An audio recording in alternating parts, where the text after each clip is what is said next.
Hey. All right. We are live.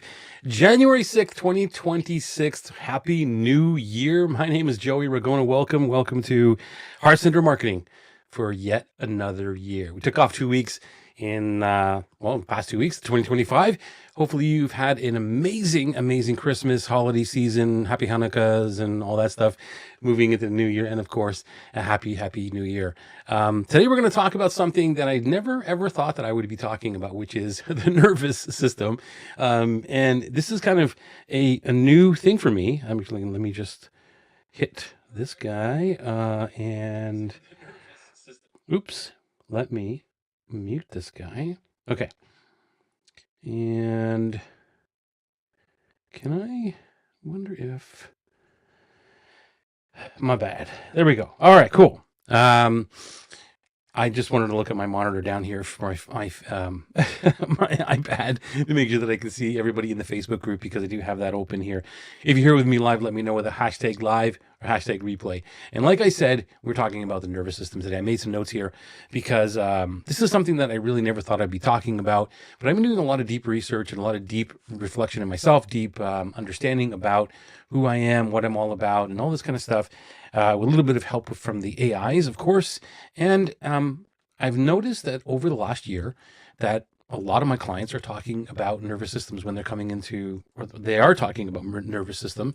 And then I realized that, hey, wait a minute, this is something that even the GPTs and the AIs was coming back to me about, how I operate. And I wanted to talk to you about this because you're probably in the same boat. Let me know if you are. Let me actually put the window here for,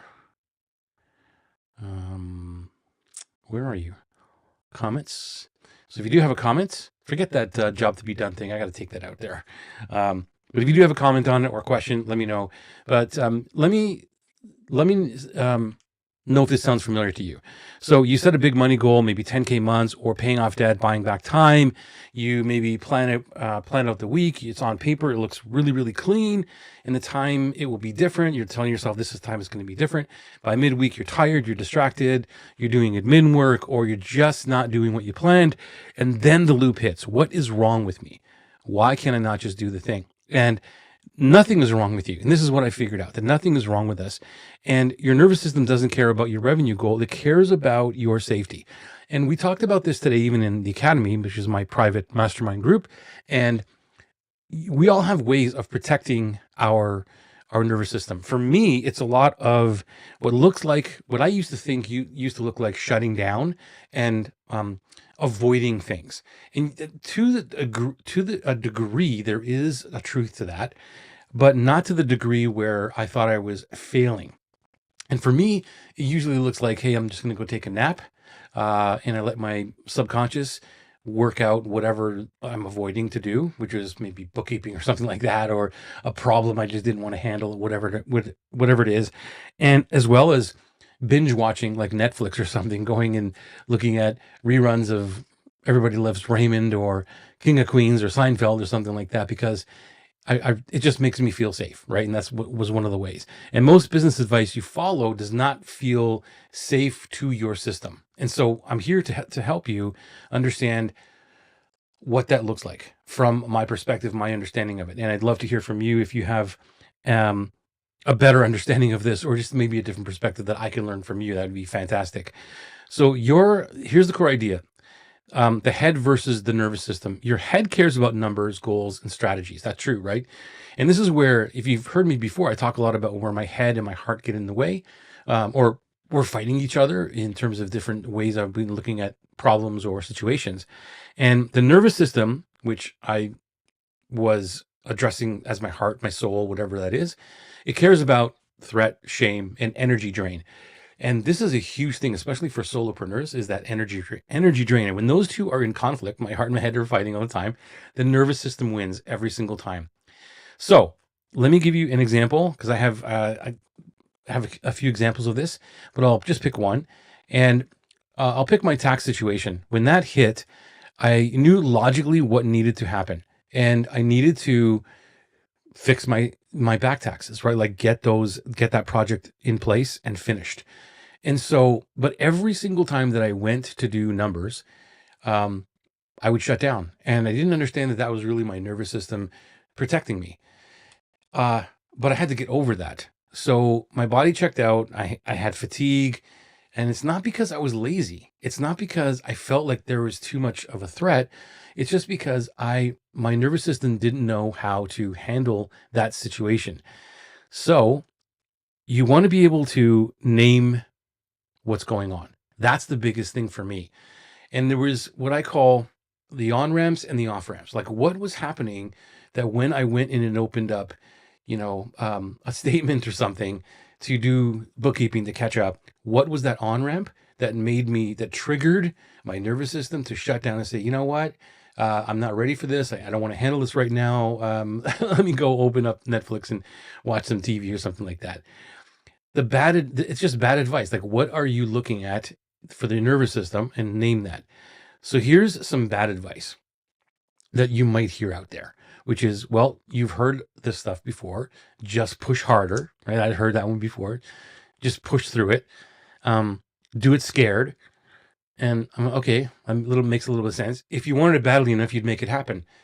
And so I would beat myself up, right? I'd beat myself up by listening to this or reading this kind of stuff. If you really, really want it bad enough, then you would do it. Like, yeah, I do want it bad enough. I do want to be out of this situation so I don't have to do this bookkeeping that I really hate or catch up on these taxes that I really hate doing. And I want to be in my zone of genius. So am I not worthy enough? And that was the wrong way. So you reframe it, right? So you reframe what I just said, which could be to the effect of your nervous system hears that as ignore your signals, override yourself, right? So you try to follow up these plans that are already feel heavy and unsafe, and you drop them. Then you shame yourself for dropping them. And that's what I'm just talking about, where if I'm listening to a bad advice of do it scared, or if you want it badly enough, you'll do anything to do it, then I'm shaming myself, and I don't want to do that. So connect to your work, connect back to what you're doing. This is why in my world, including the stuff that I do in Atlas, I don't start with funnels or content calendars or anything like that. When people come to me, I've realized that it's not about, better content or, attracting clients, even though that's the part of what we do to help you get clients and communicate better and all that. But I start with who you are, who you serve, and what your nervous system can actually live with.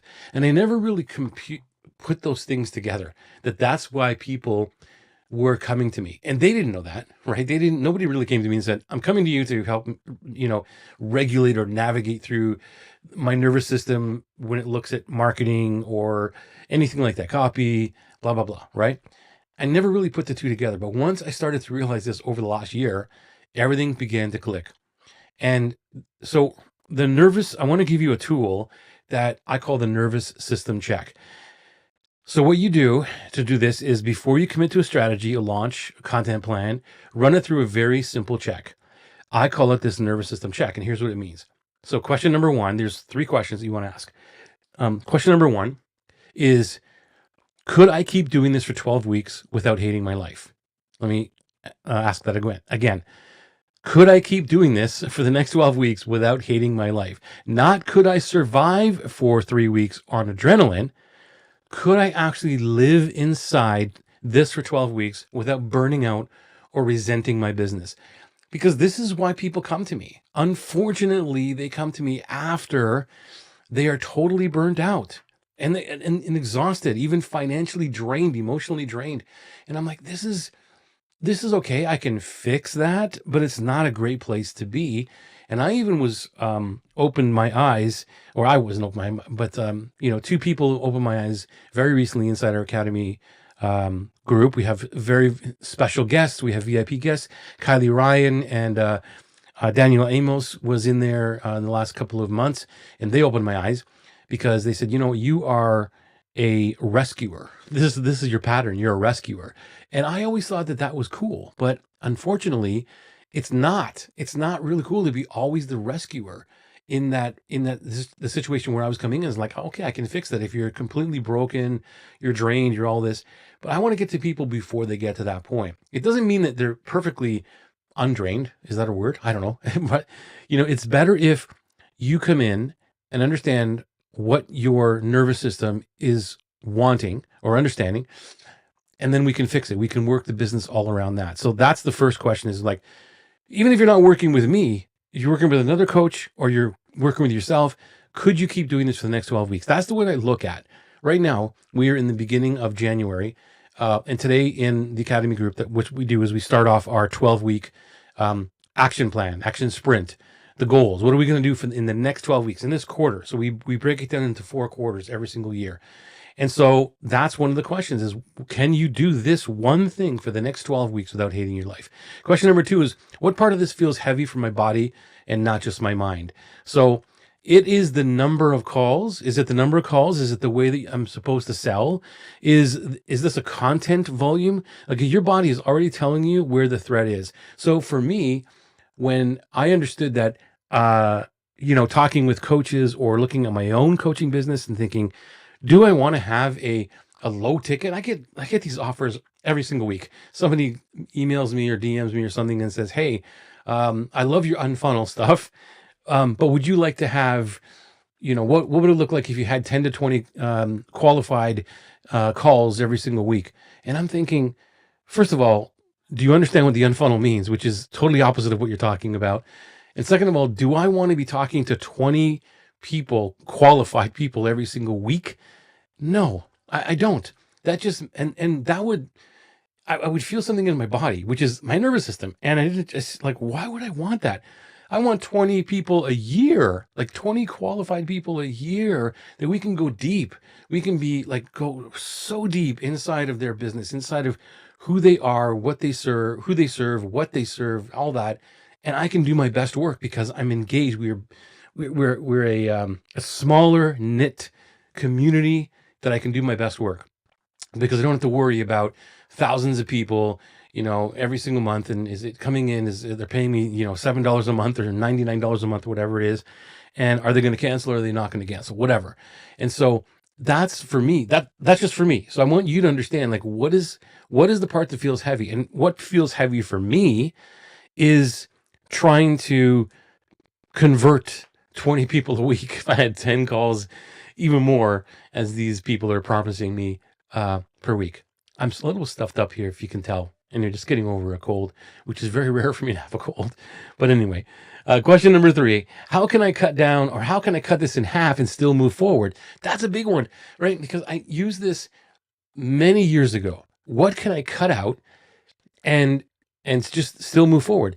And back in, I think it was 2018 or something, when I realized this, or asked myself this question, and I didn't just cut out half. I cut out 80%, if not more, because I had over 100 lead magnets. I had countless funnels and automations inside Keep and all that. And I just stripped it all down. So I'm going down to one thing, and that's where Atlas was born. And then came Academy, which is, the adjacent to what Atlas is, which helps grow the business, systems and all that kind of stuff.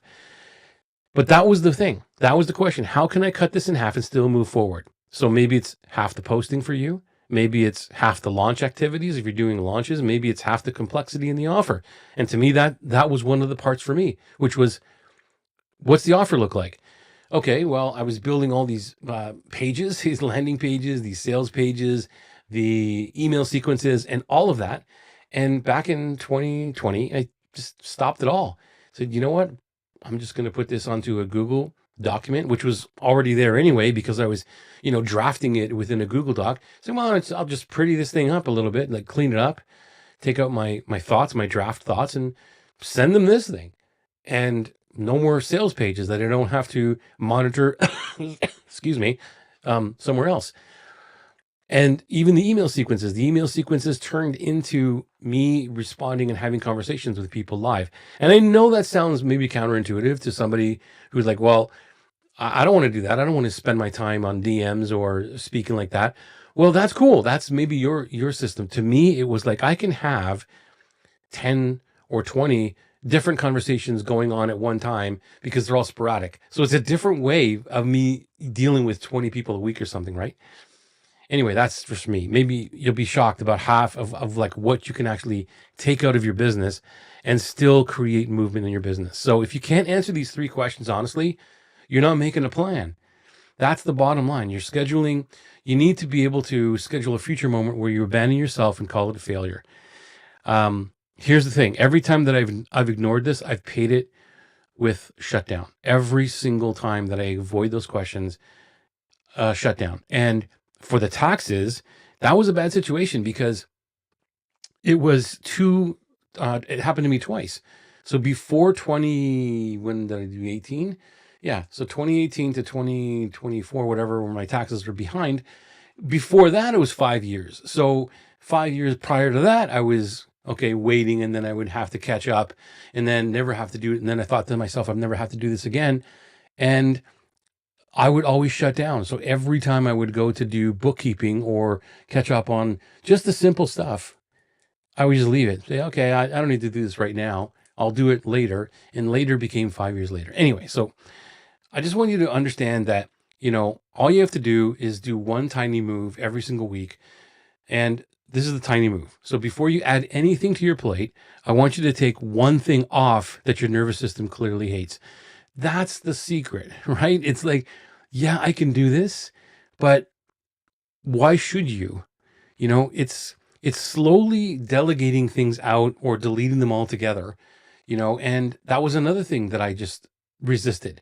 Is I don't want to have to hire other people, or I can't afford to hire other people. I realized that you have to hire other people to take the things that your nervous system should not be dealing with, right? And it starts with one little thing. Even if you are hiring just one little thing off of your plate, that's where it all begins. Because if you add anything new to your plate, I want you to take that one thing off. Like I said, anything you add, you need to take one thing off. And it's even better if you don't add anything to your plate right now and take one thing off. One recurring thing that you dread, a type of content, a call you keep saying yes to, whatever, a pattern that you're overcommitting, anything like that. Remove or reduce the thing by half. That is how you begin to honor your nervous system. So if you're watching live, drop in the chat what you're cutting. I'd love to know that. If you are on the replay, tell me one thing that you're done forcing, you're done, you're finished. I'd love to know that. We even did this in today's Academy call, but I'd love to know from you. All right. So that's one decision that you will tell your nervous system about the truth. Hopefully this gave you a little bit of an insight to what I'm talking about with your nervous system. We'll talk maybe more about this as we go further. Thank you for being here live. It is my pleasure to be doing this every single Tuesday. Take a couple weeks off in each year, but basically every single Tuesday we're here and we're talking about how heart-centered marketing, heart-centered business runs. Even as a solopreneur, especially as a solopreneur, I honor you. I honor your struggle. I honor the challenges, and I honor the mission that you're here to serve your dream clients. My name is Joey Ragona, and I'll see you next week. Ciao.